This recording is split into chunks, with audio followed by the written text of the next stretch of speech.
Welcome, and thanks for viewing this presentation. This deck is designed to give you all the information you'll need to enjoy your upcoming USTA NorCal Championship event. A lot of the slides are pretty self-explanatory, so I won't review them point by point. Rather, I'll add any useful comments or context that help explain the slide. The presentation is set up for you to advance to the next slide at your own pace, so please do so. Any comments will automatically play when you open the next slide. USTA NorCal would like to thank and acknowledge all our captains.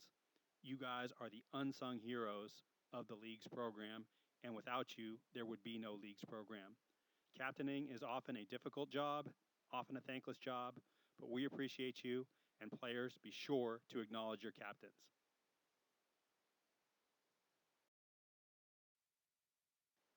Will you please read the player promise along with me? I recognize that tennis is a sport that places the responsibility for fair play on me.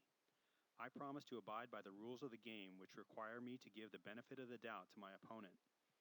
At all times, I shall strive to compete with the true spirit of sportsmanship, recognizing that my behavior on the court is a direct reflection of my character. Whether this match ends with my victory or defeat, I promise to conduct myself in a way that honors my opponents, my team, those who support me, and the game of tennis. Thank you for doing that. The best way to get current information is to sign up for our free text service through raindout.net. We strongly encourage all players and captains to take advantage of this service.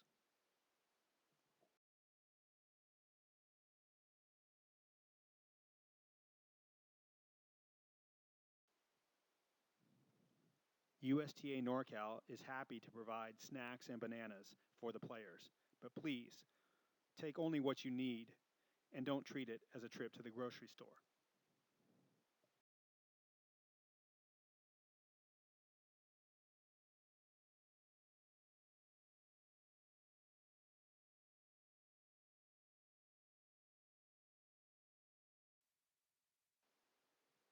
So how does the match schedule work? The first match of the day will start on time, and then all the rest will follow as courts become available. Typically, for any given round, a few matches will go on early as maybe 15 minutes. The majority of matches go on between the start time and 15 minutes after the schedule. And then there's always a few stragglers that end up 20 or 30 minutes late, even sometimes 45 minutes late. The next slide has some tips to help ensure that we can stick to the schedule. This slide is very self-explanatory, with one exception. There's kind of a magic trick. Let's say you're waiting around and you're line 3 doubles and you've been waiting 20 or 30 minutes and you're desperate to get on. It seems as if you just go to the bathroom, magically a court will come up while you're in the bathroom. So give it a try. Lineups are another way in which championship is a lot different than local league. Be sure to ask at the desk if you have questions, and be sure to turn in your lineup on time. One other note about this: if you are waiting on one player before turning in your lineup, just communicate with the desk. Our goal is to make it a fun experience, not a stress factory. We'll try to work with you.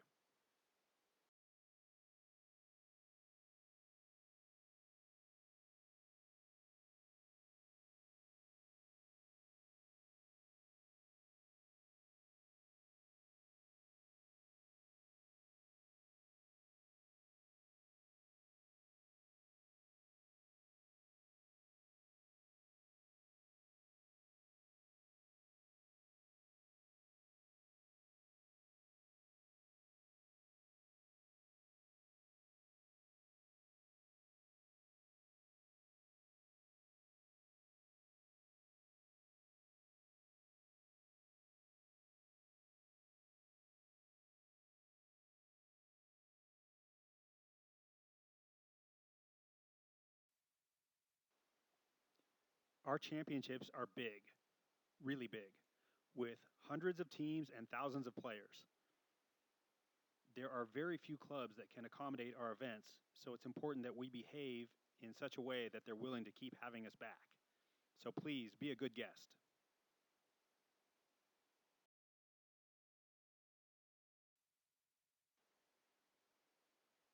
Most clubs aren't built to handle the large number of cars that can converge there during our events, especially during the crossover time when one round is still mostly playing on court and the next one is arriving. So please make every effort to carpool, Uber, or get dropped off. Honestly, it's a little bit embarrassing that we have to have this slide in a league that is ostensibly for adults. But it is what it is, so please clean up your trash.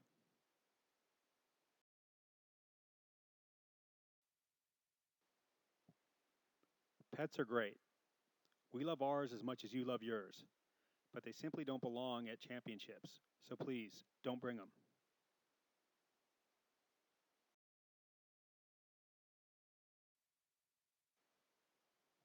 This issue comes up at almost every event.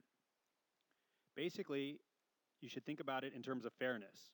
And who knows more about being fair than tennis players, right? These are small businesses that operate the club cafes. Not only do they lose revenue that they rely upon, they also could lose their liquor license or be fined.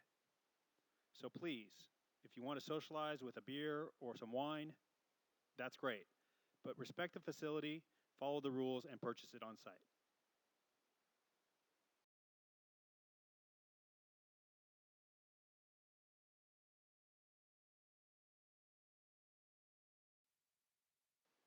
We get asked about warm up courts all the time.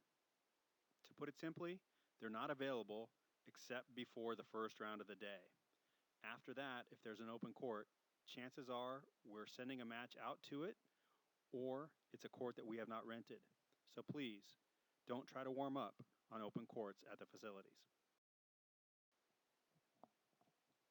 This is one of the major differences between a local league match and playing at championship. It's hard to get warmed up in 5 minutes. You have to use the time well. So plan ahead and practice it, and it won't catch you off guard.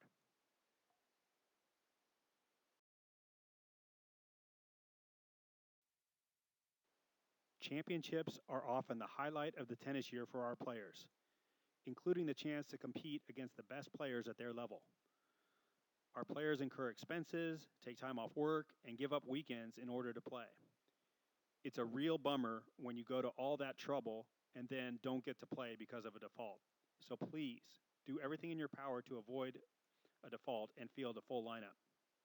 If you do have to default, the next slide has a couple suggestions and rules about it.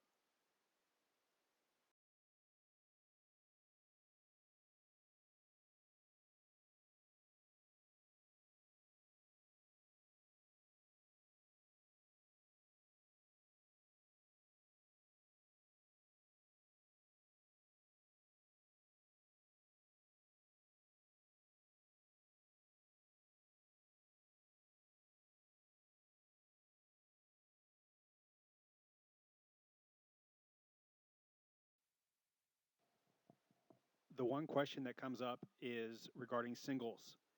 And that question is, do we use Komen format for singles? The answer is yes.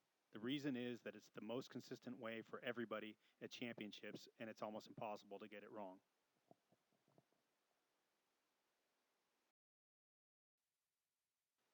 This slide and the next one are about the timing rules. Please follow them and help keep the event on schedule.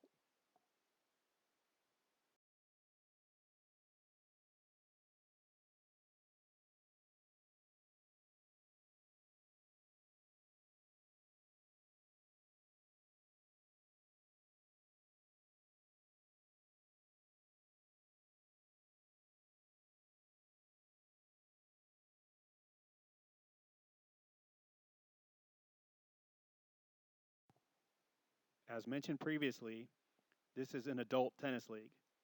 So, if you have to go, then go. But don't abuse the privilege or try to gain an edge by taking a break.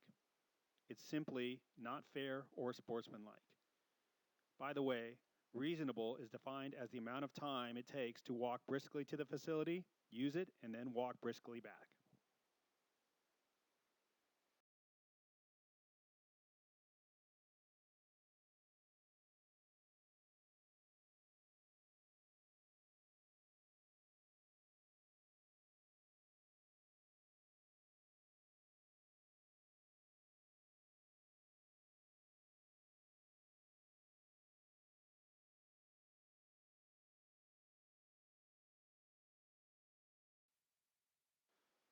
Clearly calling out the score before each point helps prevent problems, especially in singles, so please build that habit. Also, there's a myth out there that needs to be busted. It's not up to either the winning team or the so-called home team to report the score. We prefer somebody from each team to come to the desk so that we get an accurate score to put into the computer.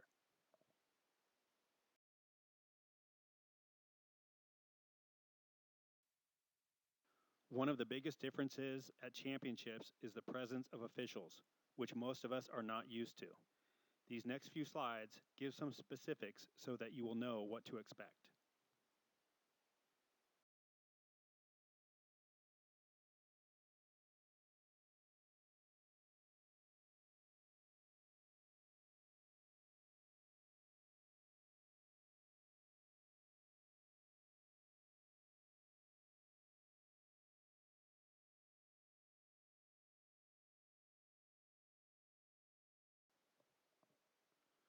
One thing to note is that the official will not come on court and call only the thing that you want them to, such as the foot fault by your opponent. Once they're on court, they call everything that they see, including your foot fault. So, this could be a case of be careful what you wish for. Some people are a little surprised by number 2 on this list, but it's true.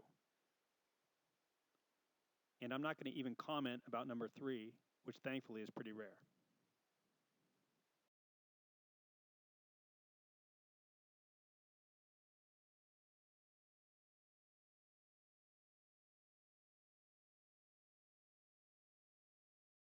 Okay, goodie time. What about the swag? We try to match the number of items to the size of your roster if possible. And we always try to accommodate our players if we can with extras, replacements, etc. Just check with the desk.